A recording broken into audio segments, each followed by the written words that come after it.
Good day, students. So today we'll be discussing the different transformations in the Cartesian plane. Ang i-discuss natin sa video na to ay yung translation.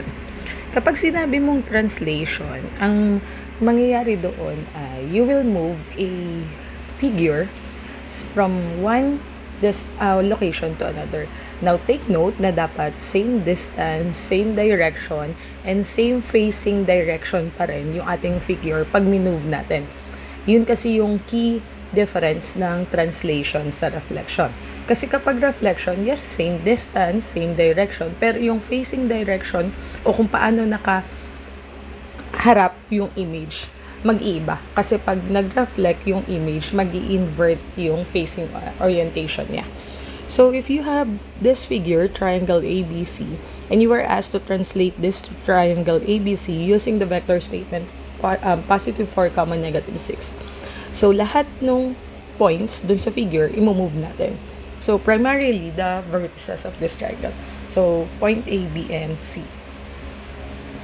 Pwede mo siyang i-move gamit yung sa Cartesian plane lang. Pwede naman talagang imano-mano ng bilang. Pero, hindi ko siya laging sasuggest kasi minsan mahirap i-move basta yung figure. Lalo na kapag medyo tricky yung mga given na coordinates or given na vector statement. So, paano kapag i-compute natin?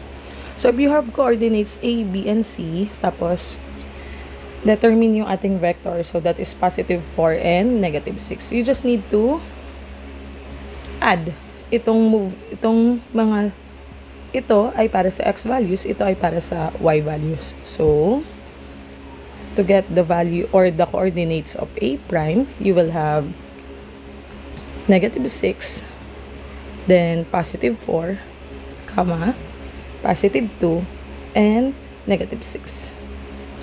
Then, follow lang the rule of sign. That would be A prime, negative 6 and positive 4 is negative 2, comma, positive 2 and negative 6 is negative 4. So, ganun lang po. Then, let's go to the value, to yung coordinates naman ng B. Tandaan din natin na kapag sinabing positive 4 ito, ang move nito ay going to the right. Then, pag negative 6 naman, going down. Okay? Pero mamaya papakita ko rin yan. So, to get the value of B prime, that would be negative 4 and positive 4.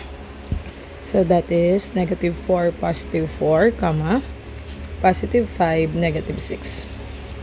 Baka may malito Tandaan, di ba may local arrangement tayo sa pagbasa at pag ng ating mga sign numbers.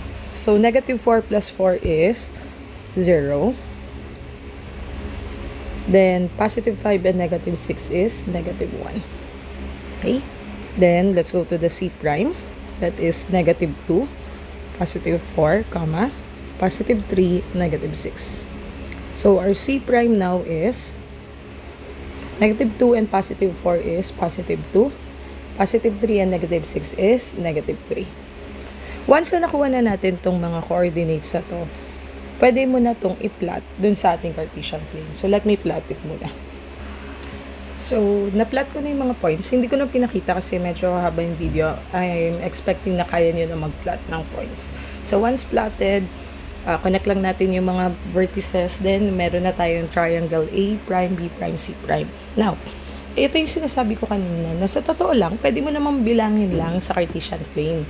Hindi ko na masyadong in-explain yun sa room, kasi nga, ang gusto ko talaga ay mag-compute tayo ng mga coordinates. Okay? Para iwas lang din. Iwas mistakes. Plus, ang nagiging problema kasi kapag mahirap lang yung manually counting doon sa Cartesian plane.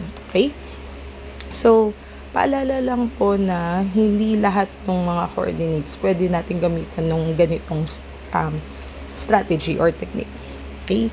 So, ulitin lang natin. Ito ay change sa x values. So, ibig sabihin kapag positive going right, then kapag negative going left. Gaya lang din sa Cartesian plane. So, bawat point, i-move mo ng 4 units to the right. So, kunwari, itong point B, 1, 2, 3, 4. Nandito siya. Sakto naman na nandun si B prime. Now, then, negative 6 units. So, that would mean since negative 6, downward direction. Kapag positive naman, upward direction. So, from here, ulit, that would be 4 units to the right, then 6 units downward. So, 1, 2, 3, 4 units to the right. 1, 2, 3, 4, 5, 6 units downward. Ito na si B prime. Okay?